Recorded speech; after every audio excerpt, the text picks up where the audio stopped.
Good afternoon. Actually, I think it might still be morning. It's a lovely sunny Sunday. I've come back from Mass at church. So we're going to carry on our studies about the history of the Church of England. We came to a bit of a sudden stop in the last video, mainly because I touched upon and started to talk about the Oxford movement in the 19th century. And that was such a huge topic that I didn't really think we could carry that video on and fit all that stuff in. So I thought best to end it where we did and then start another video and deal with the Oxford movement in this one, assuming we have time. One thing we ought to mention is the changes in the country of England because of the Industrial Revolution. So in the 18th century, there were massive changes in agriculture, which meant they could grow more food. There were also changes in industry and the beginnings of the Industrial Revolution. And this meant a massive migration from the villages in the country into the towns and cities. So there was a huge explosion of growth, particularly in the North and Midlands. Towns like Manchester, Liverpool, and Birmingham grew enormously in the 19th century. They'd been pretty small before, but the Industrial Revolution brought huge numbers to those locations. Of course, the majority of people in England during the 19th century continued to live in the countryside. However, there were these booming and bursting towns that were teeming with new inhabitants in the Midlands and in the North. Now, a lot of these people moved to these towns, and there were very few Anglican churches within them. Because of the parish system in England, all the country is divided into parishes with one church in each. And because previously these towns like Birmingham and Manchester had been quite small previously, they only had a small number of Anglican churches, which were too few for the population that were gathering within them. If everybody in these growing towns had decided to go to the Anglican church, then they just wouldn't have fit in the churches available. So there was a huge religious gap. And that was filled to a large extent by the non-conformist churches, the Methodists, the Baptists. They started chapels within the cities and the towns and were able to provide a church experience for the newcomers into the urban localities. The Church of England later got its act together and it started ministering within the cities and finding ways to reach out to people in the city in the second half of the 19th century. But certainly in the beginning of the 19th century, it was mainly the nonconformists who were ministering to the new urban populations within England. So we've got this theme that we mentioned in the previous video about the growth of nonconformism and the question of whether the Church of England really represents the nation. What is the Church of England actually for? So we came to the start of the Oxford movement. As we said in the last video, this was started by a chap called John Keble. John Keble, he was a hugely important figure within the Church of England. And what's interesting is I mentioned in a previous video about how the Church of England has a very rural flavour. It's very much rooted and grounded in the English countryside. So you had a theologian, we mentioned, Richard Hooker, who was hugely important in the emergence of Anglican theology, who spent a good deal of his life ministering within the countryside as a country parson. And the same was true, even more so, of John Keble. John Keble never held any ecclesiastical office. He spent his entire life as a country vicar, a country parson, ministering to villages, preaching these amazing sermons, which were really theologically rich to people who probably weren't that well educated. He was very much grounded in that English countryside Anglican experience. The contribution that John Keble made overall was a revival of the Christian liturgical year. So the Book of Common Prayer, although it does recognize the different seasons, Advent, Christmas, Lent, Easter, it doesn't really alter the liturgy for them very much. It's got prayers and readings each Sunday within the liturgical year, but on the whole, the liturgy on any Sunday is going to be the same in the 1662 Book of Common Prayer, in Easter, Advent, Christmas, and Lent. There's not really any actual difference apart from the particular propers or the readings of the collects.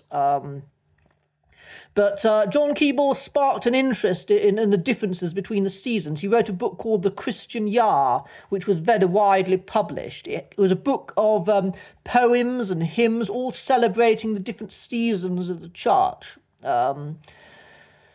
And that really did have a huge impact. But of course, his big other contribution was starting the Oxford movement, which is a movement of emerging Anglo-Catholicism, high churchmen within the Church of England who wanted to take the church in a more Catholic direction. This was sparked by the Church Temporalities Act of 1833 that we mentioned in the last video.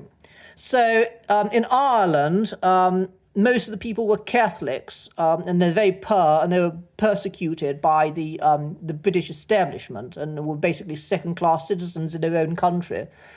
And although they were Catholics, they were having to pay taxes that funded the Church of Ireland, which was Anglican.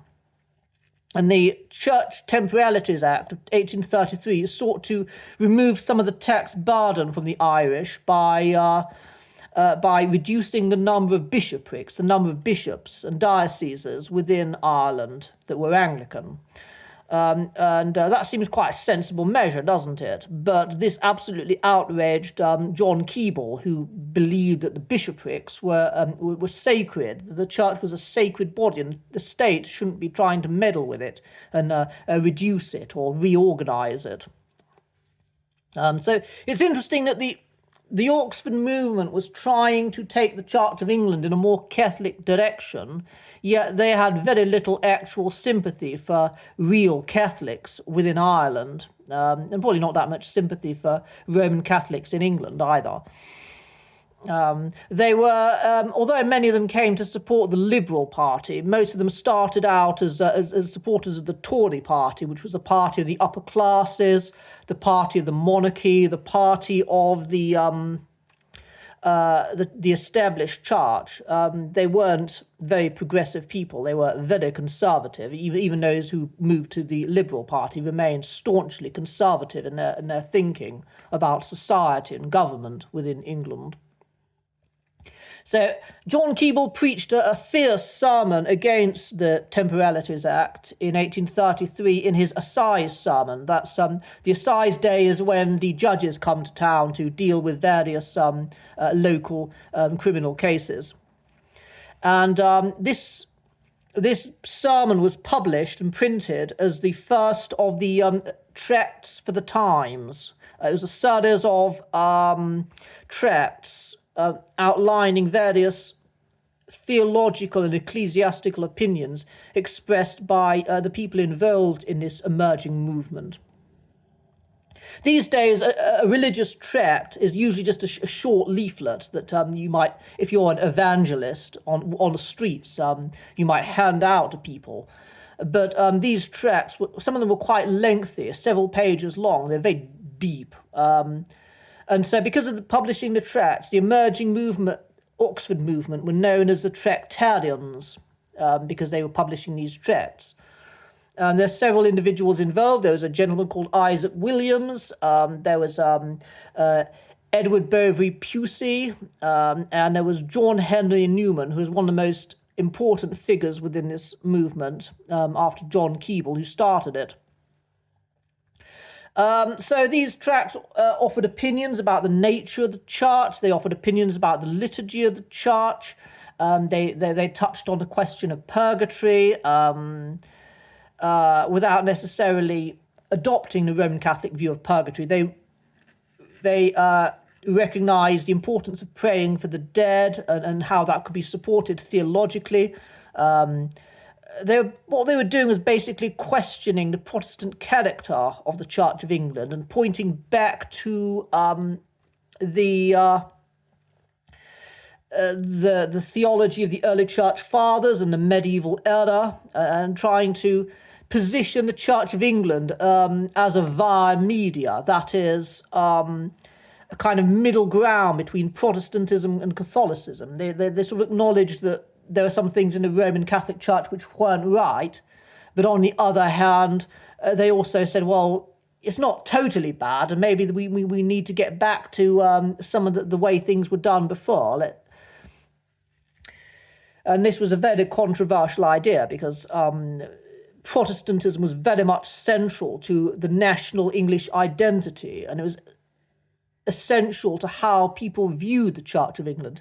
People didn't dispute the idea that the Church of England was a Protestant body, and the high churchmen, the people within the Church of England who had maybe more sacramental views that were perhaps a bit closer, just a tiny little bit, to Rome, they viewed themselves as being Protestants. They might view themselves as being a very different kind of Protestants to the Lutherans and the Calvinists in Europe and in Scotland, but they were still Protestants.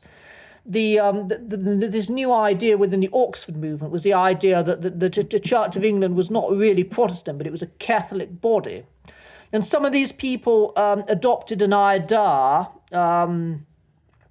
that the Church of England was a branch of the Catholic Church.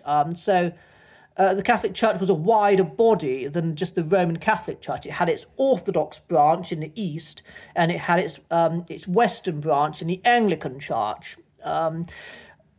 Edward B. Nockels, who wrote a very interesting book called The Oxford Movement in Context, argues that some of the high churchmen who went before the Oxford movement had held a similar idea to this. He points out a number of names. But this was a crucial idea within emerging Anglo-Catholicism.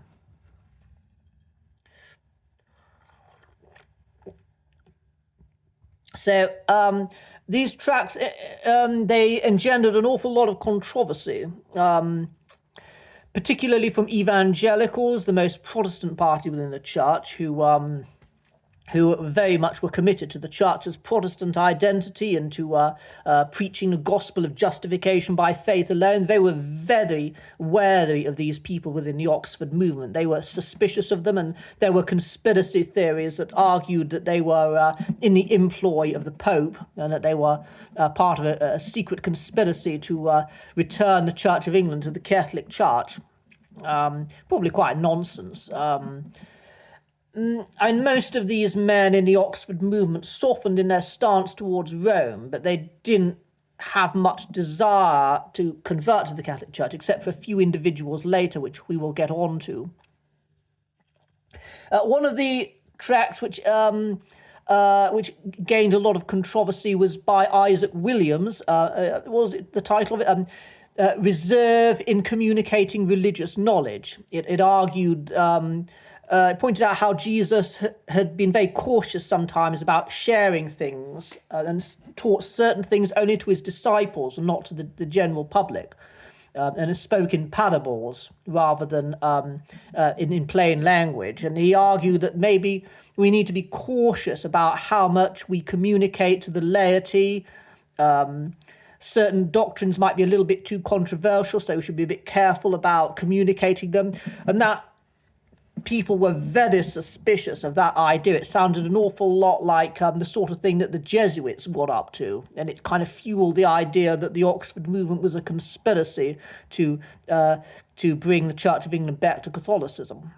But the really controversial one was the final tract, Tract 90, by John Henry Newman, who was one of the leading figures within this movement. And this tract, it argued that the 39 Articles of the Church of England, which established the doctrine of the Anglican Church and also condemned those things which it saw as being wrong within the Roman Catholic Church, it argued that these doctrines and the 39 Articles could be harmonized with the Catholic teaching in the Council of Trent, at the beginning of the Counter-Reformation, when the Catholic Church sought to define its identity in relation to Catholicism.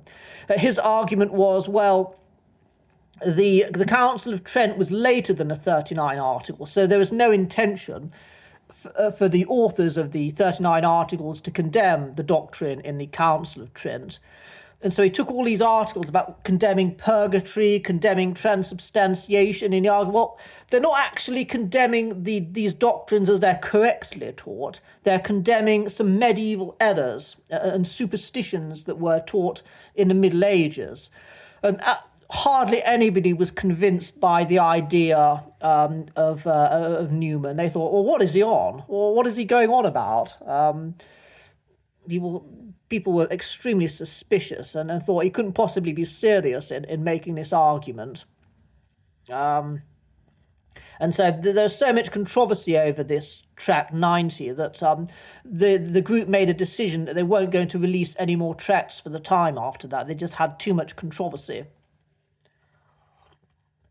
Anyway, John Henry Newman continued thinking very carefully about his faith, and he was increasingly having doubts about the position that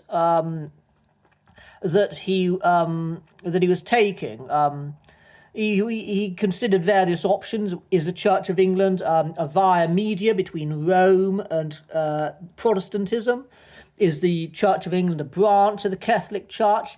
And he was determined to try and make the case for this, but he was increasingly in doubt about it. He felt that his arguments were somewhat doubtful. He was encouraged by the emergence of Anglicanism in Scotland, in America.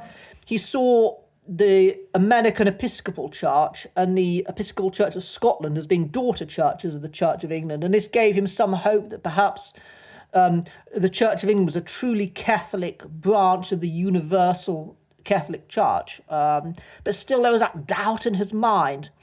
He established a group of young men in Littlemore, where he had his parish of St. Mary's. He and this group of friends lived a kind of monastic experience with very strict routines of prayer and study together. And he hoped to keep some of these young men from converting to Rome. Quite a lot of them were quite advanced in their Anglo-Catholic thinking, and they felt, well, maybe we ought to go over to Rome. But he wanted them to hold back and think twice about this. But eventually, Newman's doubts got the hold of him. Later in life, he wrote a book called Apologia Pro Vita Sua, which was a sort of autobiography where he explained his thinking. And he talked about the reasons why he eventually made the decision to convert to the Roman Catholic Church.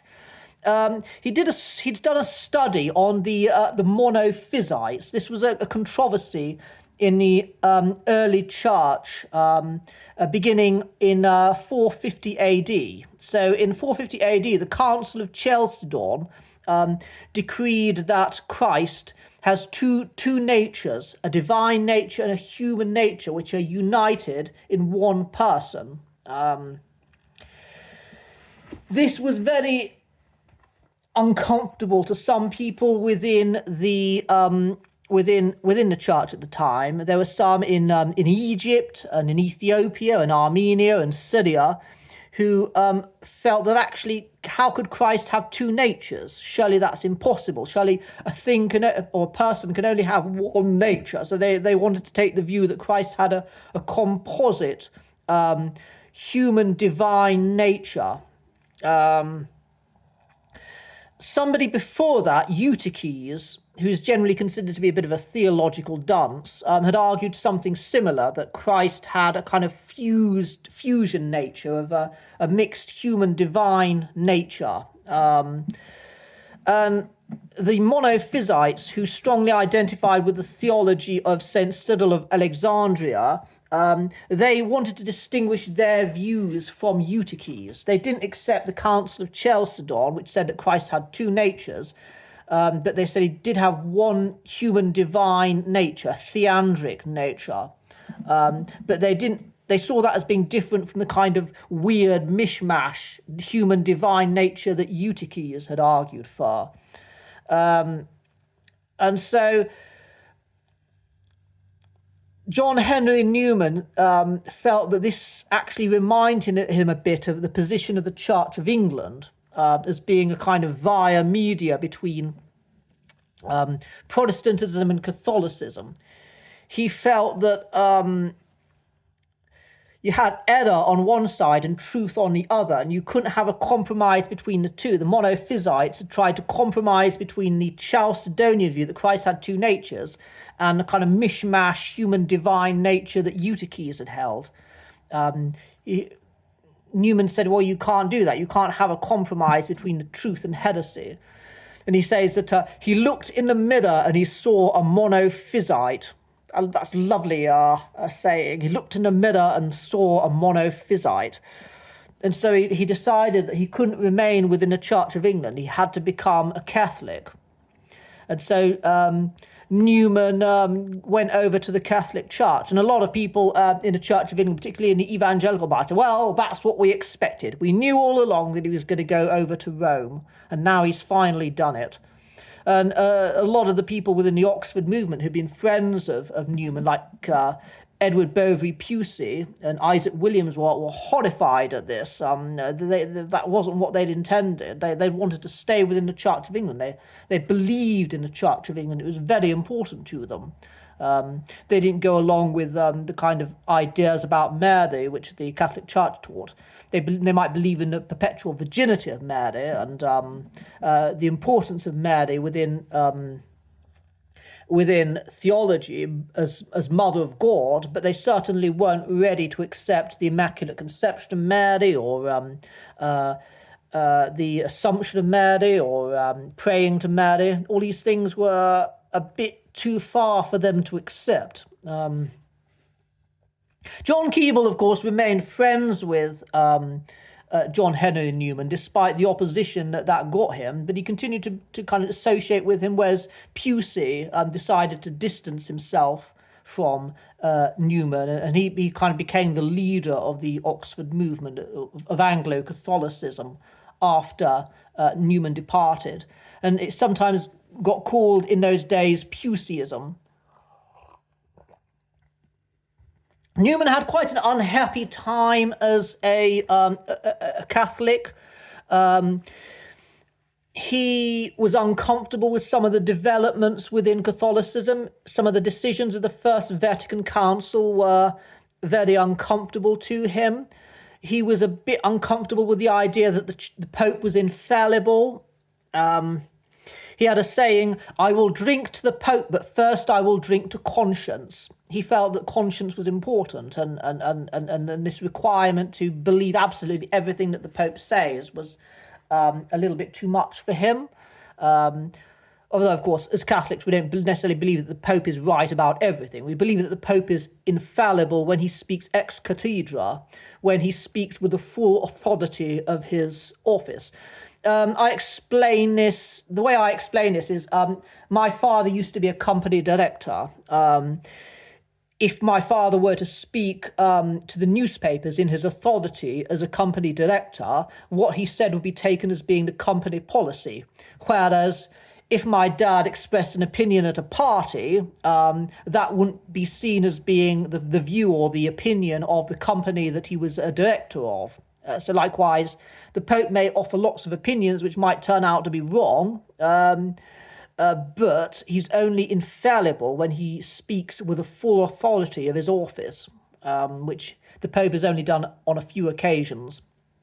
But anyway, that's a bit of a diversion. We're supposed to be talking about the history of the Church of England, not the history of the Roman Catholic Church. Newman also wrote a book on the development of doctrine, which argued that the doctrines, the teaching of the Catholic Church has evolved over time. That certain doctrines have changed as new ideas have emerged. And this was seen as being very suspicious by a lot of very, very conservative Catholics. They thought, oh, hang on a minute, this sounds like liberalism. It sounds like he's saying the teaching of the church can change. And so Newman was seen with a certain amount of suspicion within Catholicism. And of course, converts often do that. I mean, when somebody switches over from the Labour Party to the Conservative Party, or from the Conservative Party to the Labour Party, that person tends not to get offered any kind of ministerial position, or may not even be able to run as an MP, because there's that kind of taint. Ooh, he's a traitor. Is he really on our side? And I think Newman was seen under that lens as being a bit insincere. Eventually, quite late in his life, he got promoted to being a cardinal, whereas one of his associates, Manning, had been promoted to a cardinal much sooner. He was like the golden boy of English Catholicism, Manning. He was much more in tune with the way the Catholic Church was at that time, and so got promoted quite quickly, even though when they'd been Anglicans, Manning had been a much more moderate high churchman than Newman had been. So that's Anglo-Catholicism for you. But there's still some more developments that we probably need to talk about. So there was the Gorham judgment. So there was a Church of England vicar, Gorham, who had argued that the doctrine of baptismal regeneration is wrong, that baptism doesn't cause you to be born again to make you a Christian, as the Catholic Church teaches. Nevertheless, the Book of Common Prayer, in its liturgy for baptism, had implied that baptism makes somebody regenerate. This aroused a huge amount of controversy, and probably, I suspect most Anglicans probably didn't believe in baptismal regeneration. They were probably more Protestant than to believe that. Nevertheless, it was implied within the Book of Common Prayer. And so Henry Philpot, I think, the Bishop of Exeter, took Gorham to court, to an ecclesiastical court, to challenge him and accuse him of heresy, of going against the teaching of the Church of England, even though what Gorham had been saying, that baptismal regeneration was incorrect, was probably what most Anglicans probably thought. He was effectively condemned within this ecclesiastical court. However, because the Church of England was a state body, the matter was taken over by the judicial committee of the Privy Council, which was the supreme court within the British Empire. There's an apocryphal story about some natives of India making sacrifice to a god on a mountain, and some British people asked, "Well, who is this god that you're worshipping, who you're making sacrifice to?" And the Indian said, "Oh, well, he's an omnipotent god. We don't know very much about him, but he's called the Judicial Committee of the Privy Council," because of course that was the supreme body within the British Empire, and because most people within Parliament and within the British establishment were very Protestant in their thinking, the Privy Council acquitted Gorham and said, what he's teaching is perfectly fine. And this absolutely outraged the Anglo-Catholics and some of the people in the High Church party, that the state was effectively repudiating Anglican doctrine and acting as a kind of secular judge of what the church teaches. I mean, it is a bit of a weird state of affairs, I suppose. So this led to increasing unease amongst Anglo-Catholics and High Churchmen about the Church of England. Then you had the ritual crisis. So the Oxford movement, the original Anglo-Catholics, the Tractarians, they had no interest in ritual, or where they were interested in liturgy, they were very, very supportive of the Book of Common Prayer. They believed that the Church of England was Catholic, and so naturally, as a Catholic church, it had a Catholic prayer book, and so they saw the Book of Common Prayer, although in some places it's very Protestant, as being a perfectly valid liturgy. But there was an increasing doubt about this amongst some of the Anglo-Catholics, and they began to advocate a return to some of the old medieval liturgy, things like vestments. So the priests, rather than just wearing a gown and surplice, they would wear like fancy robes like in the Catholic Church, and they had started to use incense and to ring bells and have processions down the church with a cross. They began putting their choirs in robes. Now, all of these things are things that are absolutely perfectly normal in the Church of England today. I suppose a lot of people, they go to their local parish church and they see the vicar wearing vestments, and they see a choir in robes, and they see a gospel procession down the centre of the church with a cross. They see all the candles, and they probably think, well, I imagine it was probably always like this. But actually, in the beginning of the 19th century, there were none of these things. Everything was very plain, very simple. There was a real simplicity to the worship. And the original Anglo-Catholics in the Oxford movement were perfectly fine with that. But now there was a desire to go back and bring in some of these innovations or more Catholic influences, which have, as I say, have come to be accepted now within the Church of England. And this was a huge controversy. Some of the evangelicals within the Church of England were absolutely horrified by this development. They thought, they're bringing in popery. And there were riots about it. Some of these priests who were doing these things were getting beaten up for doing it.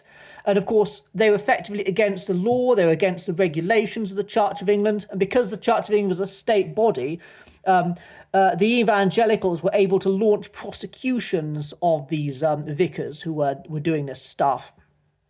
The Protestant Truth Society, which is still an organisation today, which advocates very hard-line evangelicalism, the Protestant Truth Society funded private prosecutions of priests who were using unauthorised rituals, and some of these men went to prison, which absolutely horrified a lot of people in the public. Most English people don't like the idea of vicars being arrested just for doing their job. I mean, the people might not necessarily have wanted some of these rituals and developments and innovations in their churches, but they certainly didn't think that these vicars were doing anything wrong. And so seeing priests being dragged to prison, I think that gave a lot of sympathy to the development of Anglo-Catholicism and leading eventually to some of these rituals and traditions becoming the norm within the church.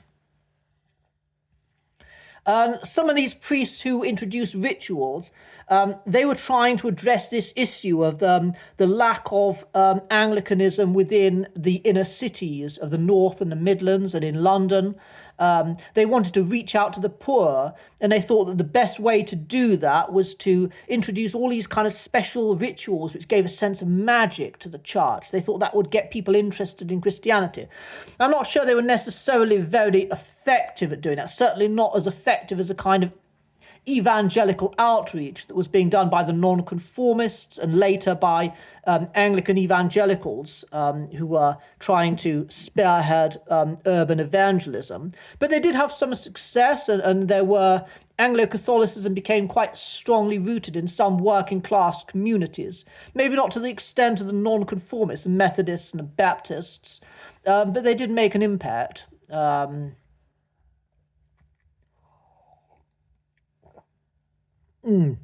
Now, Anglo-Catholicism probably reached its height after the First World War. So you got the First World War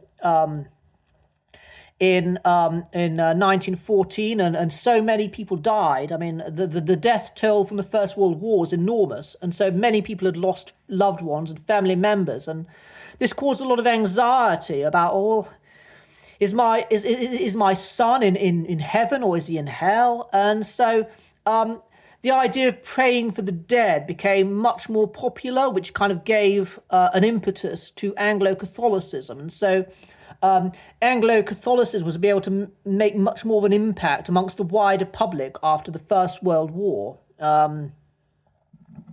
There were some Anglo-Catholics who became increasingly extreme. They wanted to adopt the same liturgy as the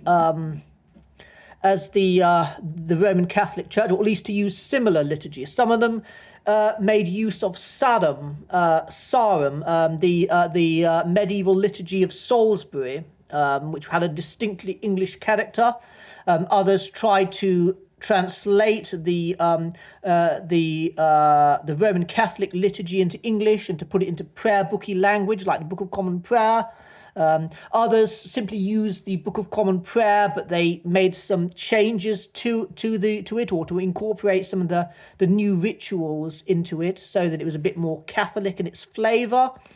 There's kind of a divide between the Anglo-Catholics, who were kind of fairly happy with the Book of Common Prayer, but still wanting to identify with the old medieval English Catholicism, and the Anglo-Catholics who wanted to follow the Catholic Church and who looked to Baroque art and architecture as a source of inspiration. They felt that if the Church of England had stayed Catholic, that it would have looked a lot like how Catholic churches in Europe looked, with Baroque architecture and Baroque-style music. And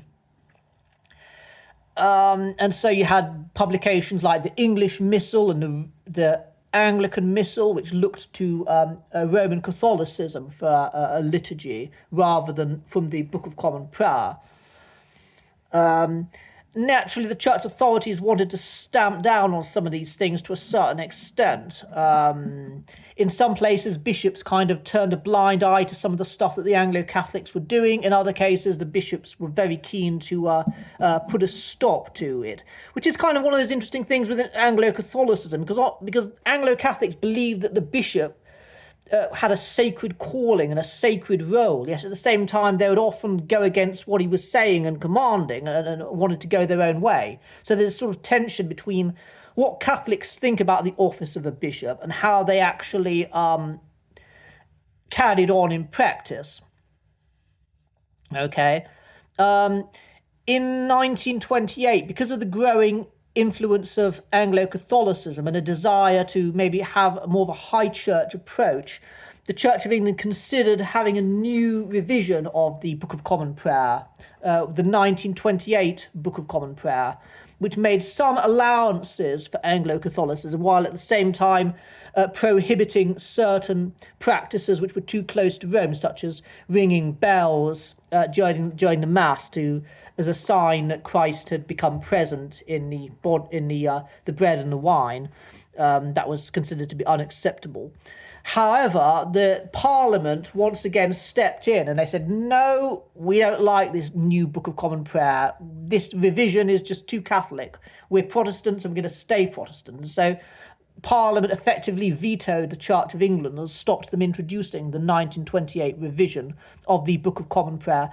Not to be confused with the American 1928 Book of Common Prayer.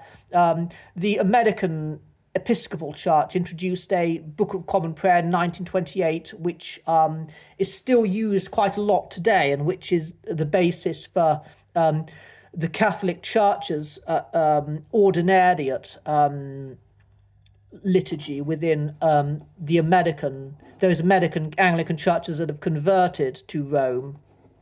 So, yeah, I'm going off on all sorts of tangents now. But anyway, this is once again another blow for Anglo-Catholicism. Protestant Parliament was once again going down that Roundhead route of wanting to stamp out any trace of popery.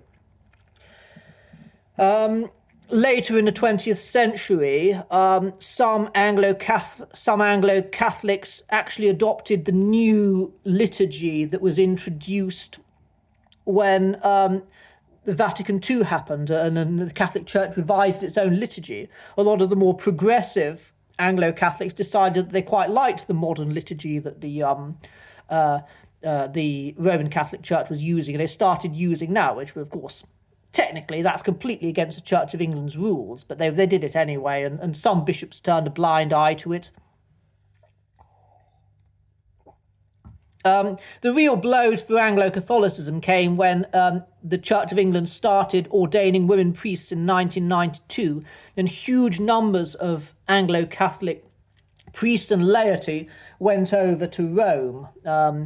The Catholic Church introduced the pastoral provision in the 1980s, which enabled some Anglican priests, when they converted, to remain married and to serve as married priests within the Catholic Church.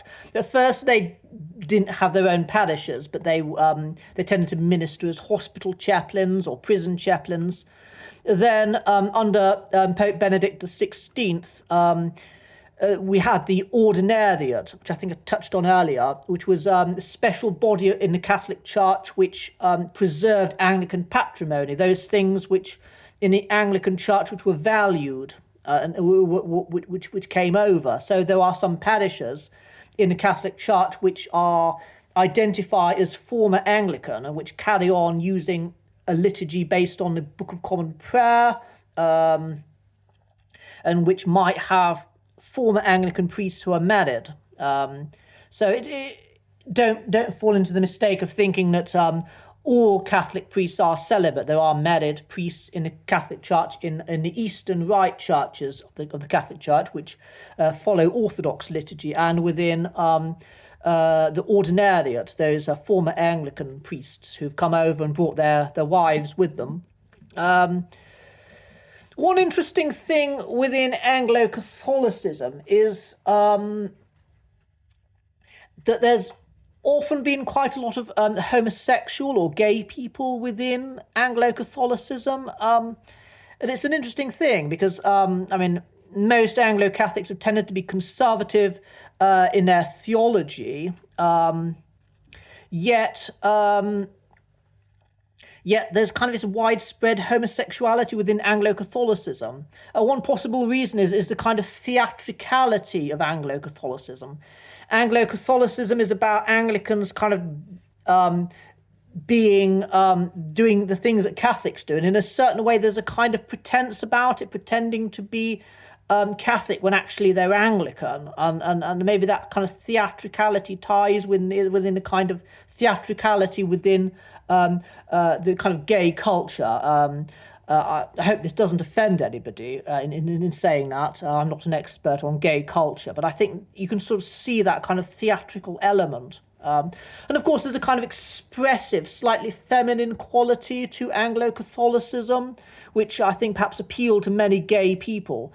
I've heard that some women within Anglo-Catholic parishes have struggled to find husbands because there's so many gay people going to those Anglo-Catholic parishes because of the kind of appeal of Anglo-Catholicism within gay culture. I did say about Anglo-Catholicism being quite conservative. I think probably we might need to talk about the emergence of liberal Anglo-Catholicism, but because we've had quite a lot to say within this video, I think we'll have to wait till the next one before we talk about that, because it also ties within talk about the general theological liberalism. So we'll leave that to perhaps the next video. Anyway, thank you for bearing with me and listening to this long discussion about Anglo-Catholicism. So have a fantastic Sunday. Goodbye.